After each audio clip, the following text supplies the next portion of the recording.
Son las 8:49 y estamos conversando con el decano del Colegio de Abogados de Lima, el doctor Canelo Rabanal, que nos ha dado su punto de vista sobre lo que ha decidido la Comisión de Justicia el día de ayer para restablecer un texto que haga posible en el Perú someter a investigados bajo sospecha de haber cometido algún delito grave y poder obligar a la justicia de ser puesto bajo régimen de prisión preliminar, como en todos los países del mundo, durante 7 días. Y nos ha hecho notar que las observaciones que han impedido que esta figura sea restablecida por la ley del Congreso, puesto que el Ejecutivo no quiso promulgarla, no lleva la firma del ministro Eduardo Arana, que es el ministro del sector Justicia y Derechos Humanos.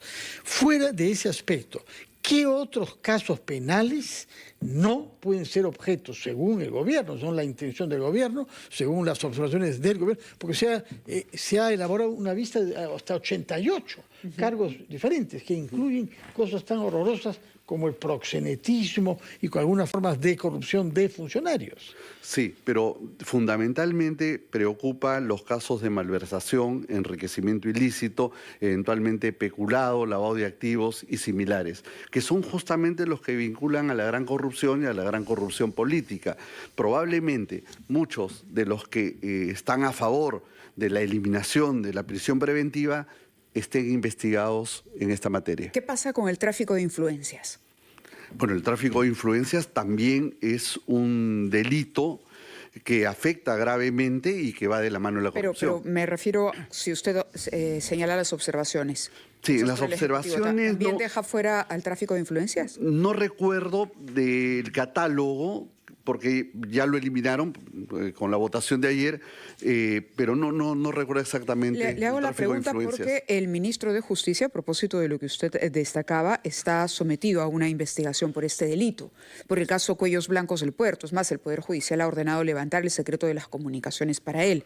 Entonces sería interesante ver si hay una relación de una cosa con la otra, digamos, una coincidencia, por decirlo de alguna manera. Lo podemos verificar, pero yo estoy casi seguro que también habían eliminado este tema del tráfico de influencias y además nosotros nos hemos pronunciado hace unos días pidiendo que la PCM o la presidenta le pida la renuncia al ministro de Justicia porque no es conveniente que el sector justicia esté encabezado por una persona que tiene una investigación de este tipo. Pero le asiste la presunción de inocencia.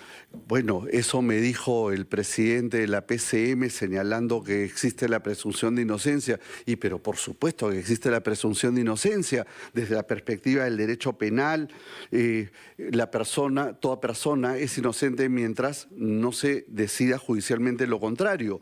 Sin embargo, una cosa es la presunción de inocencia y otra cosa es la confianza.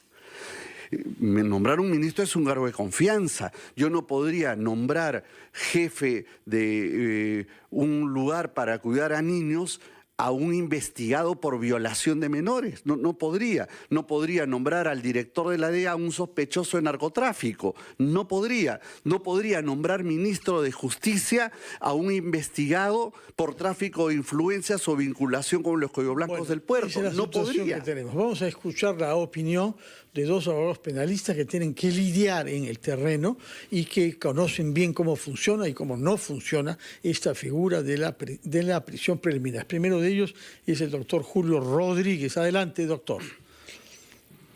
No, muy buenos días, Mávila. Buenos días al señor decano. Sí, a ver, hay varias cuestiones que me parece importante dejar en claro. Para comenzar, el señor decano se equivoca, porque el proyecto que establece delitos incluía el proxenetismo. El proxenetismo está previsto en el artículo 400 del Código Penal y está incluido. El proxenetismo también está incluido en la lista de delitos. Es decir, hay que ser muy preciso porque el listado de tipos penales es muy extenso. Lo que ha sucedido, creo yo, es que, como lamentablemente pasa en el Perú hace muchos años, algunos delitos han sido extraídos del Código Penal y han sido colocados en leyes especiales, ¿no? Y por lo tanto, que ha mencionado la norma del listado de tipos penales del Código no es alusión a ninguna ley especial. Y por lo tanto creo que ahí es donde radica el error, porque, por ejemplo, no está tampoco, y obviamente tendría que estar, la defraudación tributaria que está en una ley especial. No está el lavado de activos que está en una ley especial. Entonces, creo que ahí es donde radican los errores, porque tenemos un legislador que desconoce mucho del derecho penal, un legislador que se equivoca demasiado. Pero más allá de las formas, vuelvo a repetir, creo que lo hemos conversado antes con ustedes en cabina, la norma está mal construida. La norma es un despropósito. Lo único que es positivo de esta norma, a diferencia de la que estaba vigente, es que la anterior establecía que sin más, sin mero trámite, era un mero trámite para el Poder Judicial ordenar la detención preliminar. Y la norma que propone la Comisión de Justicia y que se restituya exige que haya una motivación de vida. Y ese cambio sí es muy importante, porque de esa manera se evita que se convierta simplemente el Poder Judicial en una mesa de partes y tenga que realizar una valoración para poder de esta manera tomar en consideración si es que estamos ante un nivel de sospecha que lo merezca. Hay que recordar que la detención preliminar se aplica en etapa preliminar en donde el nivel de sospecha es sospecha leve aún. Correcto. Y la prisión preventiva, por ejemplo, se dicta cuando la sospecha es vehemente y las condiciones en que se aplica una y se aplica otra son absolutamente distintas. Las condiciones en las que se aplica la prisión preventiva respeta derechos fundamentales, derecho de visita, asistencia de médico, alimentos. La detención preliminar no. La detención preliminar se aplicaba como si fuese una mazmorra del medioevo. Correcto. Vamos a escuchar también al doctor Espinosa. Doctor Espinosa, lo escuchamos. Buenos días. Buenos días. Magda, ¿cómo está? ¿Cómo están, señores? Buenos días. Buenos días. Señor Espinosa. Bueno, a ver, sí, en principio suscribo lo que ha mencionado hace un momento Julio Rodríguez. Agregar un tema que me parece importante. El texto que finalmente se ha definido ayer es el texto que por insistencia el Congreso está decidiendo que apruebe en el Pleno. Eso quiere decir que se descartan todas las observaciones presentadas por la Presidenta de la República hacia la quincena de enero y se descartan también las propuestas que hizo la Comisión de Justicia este lunes en un dictamen que ayer ha sido rechazado. Entonces, el texto final que se está aprobando y que pasará al Pleno del Congreso, insisto, es el texto que ya fue definido en diciembre por el Congreso. Y además de lo que ha explicado Julio, una de las notas interesantes del cambio, porque sí hay un cambio. No es exactamente que regresamos a la norma de diciembre del 2024. Hay un cambio. Y el cambio está en la valla, en el estándar de exigencia para el juez. La nueva norma dice que para dictar detención preliminar se requiere que existan elementos razonables, tanto del delito como del peligro de fuga o entorpecimiento. ¿Qué significan elementos razonables? Pues que exista una mayor motivación, una mayor verificación de datos diferentes a una simple denuncia, diferentes a un simple hecho noticioso, a una simple noticia criminal. Y eso creo que es saludable porque le pone al juez y también al fiscal, obviamente, de ser más rigurosos en la sustentación de sus requerimientos. De sus requerimientos. Pero verificando que se cumpla esa exigencia, repito, elementos razonables que le da un nivel un poco más exigente que corresponde a una medida que finalmente termina siendo privativa de libertad. ¿Está usted de acuerdo, señor Espinosa, con lo que ha dicho antes su colega Julio Rodríguez respecto a que es falso que los 88 delitos que caerían fuera del campo de la aplicación de la prisión preliminar no quedan excluidos por la formulación que había orientado hacia el gobierno? A ver, quiero hacer una precisión. Por favor, es muy importante que se sepa exactamente lo que ha hecho el Congreso ayer.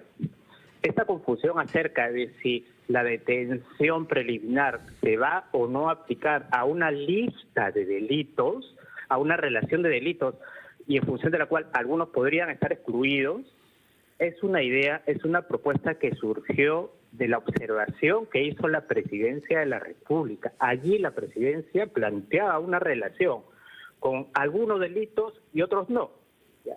Pero el texto que se ha aprobado ayer es el texto que el Congreso ya aprobó en diciembre, precisamente el texto que la Presidenta observó. y el texto que por insistencia, por eso se denomina por insistencia, porque el Congreso va a aprobar y someter a Claro, lo que ya había aprobado. Diciendo, ese texto no tenía una relación de delitos tasada. Por lo tanto, no hay, en el texto que se somete al Pleno, no existe una lista de delitos dentro de los cuales hayan algunos excluidos y algunos incluidos. En general, correcto. El único criterio va a ser que la pena sea superior a 4 años, dentro de los cuales entrarán todos los delitos que tradicionalmente estaban dentro de ese rango.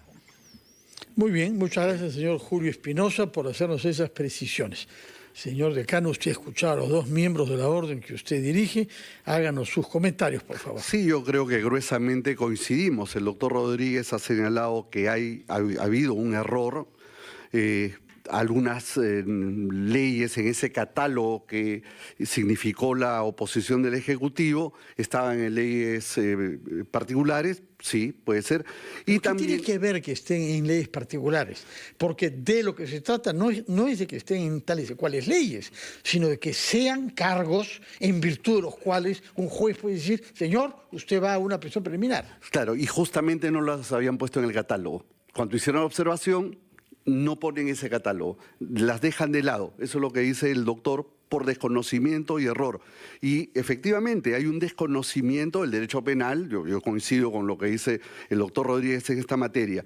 Y luego dice que es importante porque ahora va a haber una motivación de vida. Sí.